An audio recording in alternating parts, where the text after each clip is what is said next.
Amara's life was a storm, and she was barely holding on. Her son, Aiden, had been kidnapped and rescued, but the danger wasn't over. 6 years ago, a drugged night in Seoul led to a one-night stand with June, a mafia boss, leaving her pregnant with Aiden. She kept him a secret, raising him alone in Nigeria. Now, at 26, back in Seoul for an art exhibition, everything was falling apart.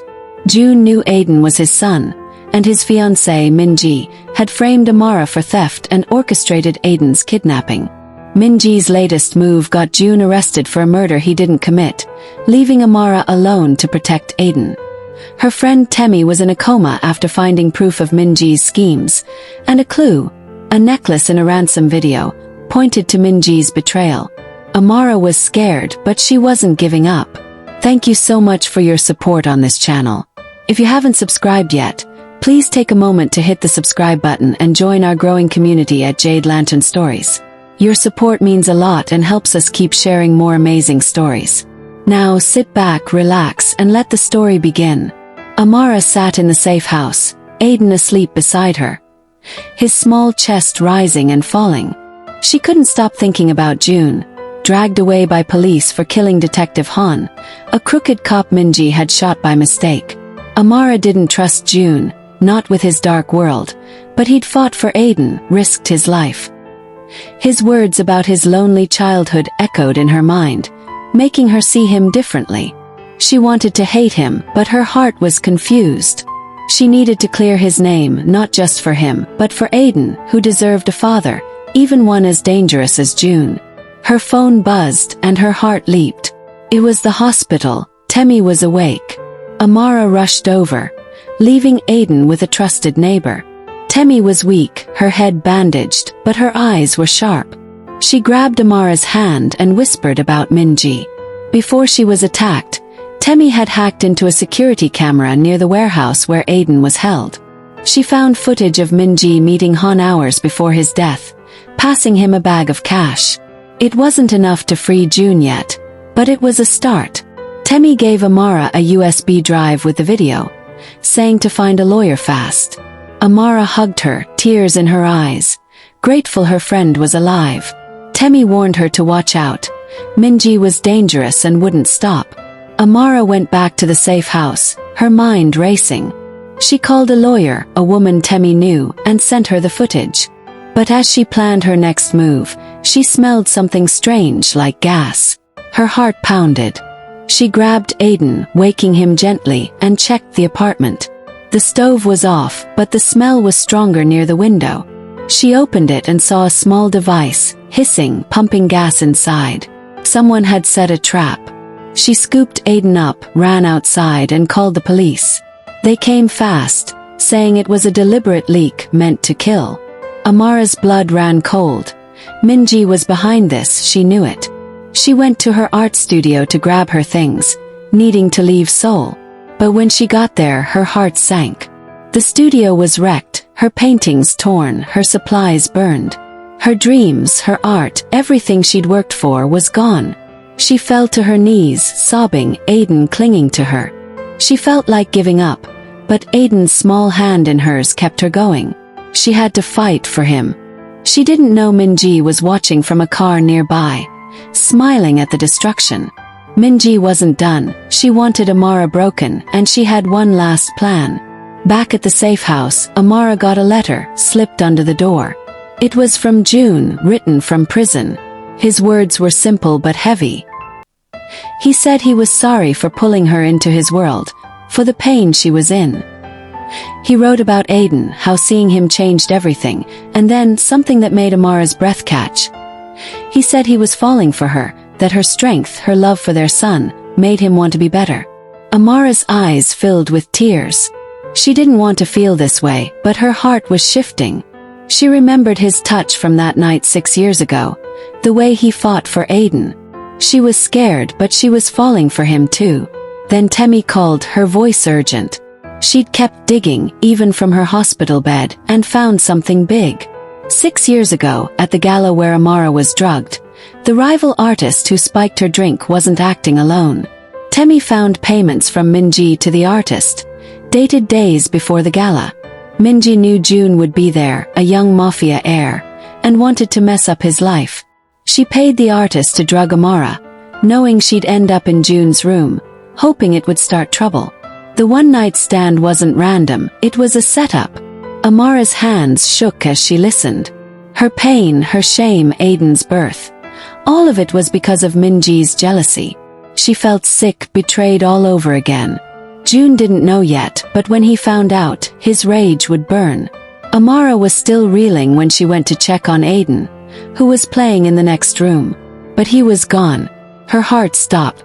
She searched the safe house, screaming his name, but found only a note on his bed. It was from Minji, written in sharp, cruel letters. She said she'd taken Aiden, that she'd raise him as her own, a final twist of the knife to hurt Amara and June. Amara's legs gave out, her sobs choking her. She called Temi, who told her to check the cameras outside. They showed a woman in a hood taking Aiden, her necklace glinting, Minji's necklace. Amara ran to the police, but they were slow, saying they needed more proof. She felt helpless, her son gone again. She went to the only place she could think of, June's office, where his men still worked. One of them, loyal to June, helped her search. They found a clue in Minji's note, a mention of a port, a place she'd used before. Amara drove there, her heart pounding, praying she wasn't too late. The port was dark, full of crates and shadows, but she found a small office Minji had used. Inside were papers, fake passports with Aiden's picture, and a plane ticket to Thailand. Amara's blood ran cold. Minji had fled the country, taking Aiden with her. The passports were clever fakes, leaving a trail that would be hard to follow. Amara sank to the floor, clutching the ticket, her hope fading. Minji was gone, and Aiden was with her, somewhere far away. Amara called June's lawyer, begging for help, but the police were focused on June's case, not Aiden's. She thought of June, locked in a cell, not knowing his son was gone again. She felt alone, but Temi's words echoed, "Keep fighting." Amara wiped her tears, her jaw tight. She'd find Aiden, no matter where Minji took him. But the city felt empty, and the weight of Minji's betrayal, the truth about that night 6 years ago, made her heart ache. She didn't know how to save her son, or if June would ever be free to help. Minji's final attack was in motion, and Amara was running out of time. Amara's heart was a battlefield, torn between fear and hope. Her son Aiden had been kidnapped again by Minji, the cruel woman who'd ruined her life. 6 years ago, a drugged night in Seoul led to a one-night stand with June, a mafia boss, leaving Amara pregnant with Aiden. She kept him a secret, raising him alone in Nigeria. Now, at 26, back in Seoul, her world was chaos. June knew Aiden was his son, and Minji had framed Amara, orchestrated kidnappings, and got June arrested for a murder she committed. Amara learned Minji set up that night 6 years ago, paying someone to drug her. Now Minji had fled to Thailand with Aiden, leaving fake passports. Amara's friend Temi was helping from a hospital bed, and June was in prison. Amara was alone, but she'd never stop fighting for her son. If you're loving this wild story, hit that subscribe button and join our channel for more epic stories. Let's continue. Amara sat in June's empty office, clutching the fake passport with Aiden's picture. Her eyes burned from crying, but she was done with tears. She called Temi, who was still weak but sharp as ever. Temi had sent the footage of Minji with Detective Han to June's lawyer, proving June didn't kill him. By morning the news came, June was being released. Amara's heart jumped, not just for Aiden, but for the man she was starting to care about, despite everything. When June walked out of the prison gates, his face was hard, but his eyes softened when he saw Amara. He didn't waste time. He asked about Aiden, and Amara showed him the passport, her voice shaking. June's jaw tightened. He said they'd find Minji, no matter where she went. His men had traced the fake passport to a flight, but it was a trick. Minji was in Nigeria, not Thailand, hiding in Lagos, Amara's home. They flew to Lagos that night, the plane ride tense. Amara sat by the window, watching the clouds, her mind on Aiden. June sat beside her, quiet at first. Then he spoke, his voice low. He said he'd been thinking about her letter, the one she never answered, where he confessed his feelings. He asked if she could ever trust him after all he'd done. Amara looked at him, seeing the man who fought for Aiden, not just the mafia boss. She admitted she was scared, but she felt something too. Their hands brushed, and for a moment the world wasn't so heavy. They landed in Lagos, the humid air hitting them, and Amara felt strong on her home ground. June's men met them, saying Minji was in a remote compound outside the city, guarded by her rival mafia allies. The drive to the compound was long, through dusty roads and thick trees. Amara's heart raced, thinking of Aiden, wondering if he was scared. June planned the attack, his voice steady, but he kept looking at Amara, like he was afraid to lose her too. They stopped near the compound, a walled-off place with armed men at the gates. June's team moved fast, cutting through the guards, while Amara stayed close, her eyes scanning for Aiden. Inside it was chaos. Gunshots, shouts, dust everywhere. Amara spotted Minji in a courtyard, dragging Aiden by the arm. Aiden was crying, his small face dirty, and Amara's blood boiled. She ran forward, ignoring June's shout to wait. Minji turned, her eyes wild, unhinged. She held Aiden tight, a gun in her other hand. She screamed at Amara, saying Aiden was hers now, that she deserved him. Then she said something that stopped Amara cold. Minji was infertile, had been for years. She'd wanted a child but couldn't have one, and Aiden was her chance to fill that hole. She'd planned everything from drugging Amara 6 years ago to taking Aiden now, to hurt June and claim a family she couldn't have. Amara's heart broke for a second, but her anger was stronger. She stepped closer, telling Minji to let Aiden go. Minji laughed, raising the gun, but Amara was faster. She tackled Minji, the two women falling to the ground, fighting for the gun. Aiden ran to June, who scooped him up, shielding him. The fight was fierce, Amara's nails digging into Minji's arm, her knees pinning her down. Minji was strong, but Amara was fighting for her son. She knocked the gun away, punching Minji's face, her rage pouring out for every pain Minji caused. Then a shot rang out, and Amara froze, thinking she'd been hit. But Minji slumped, blood spreading across her chest. Behind her stood a man, one of Minji's allies, holding a smoking gun. He looked at June and said he was done with Minji's lies. Then he pulled off his jacket, showing a badge.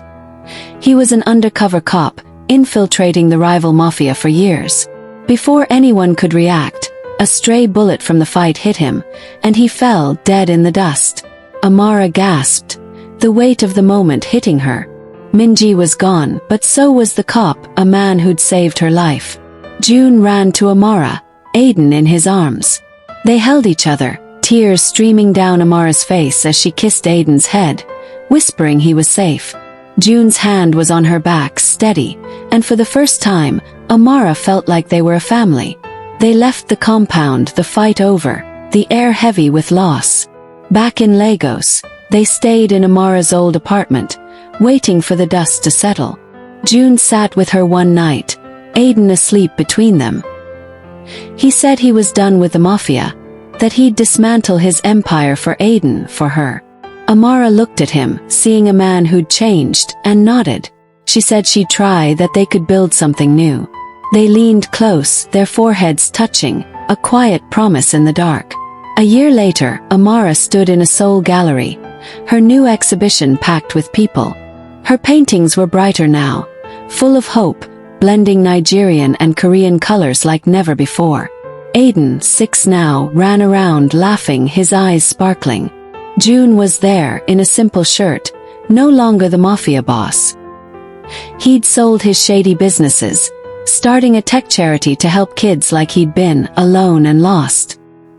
He stood by Amara, his hand in hers, proud of her. They were a family, living together, healing from the past. Amara smiled, her heart full, but she had a secret. She was pregnant again, a new life growing inside her. She planned to tell June soon, maybe tonight, with Aiden there, a surprise to make their bond stronger. As the gallery buzzed, Amara didn't notice a figure outside, watching through the window. The person held a photo, old and creased, showing June's dragon tattoo. Their face was hidden, but their eyes were cold, like they knew June's past and weren't done with it. The figure slipped away into the soul night, a shadow of trouble waiting for another day. Amara laughed with June and Aiden, unaware, her heart light for the first time in years. They'd fought through betrayal, loss, and pain and come out stronger. Whatever came next, they'd face it together, a family built on love, not secrets. Thank you so much for watching to the end. If this story touched your heart, don't forget to like, subscribe, and share so others can enjoy it too. More sweet stories coming your way. Your contribution means a lot.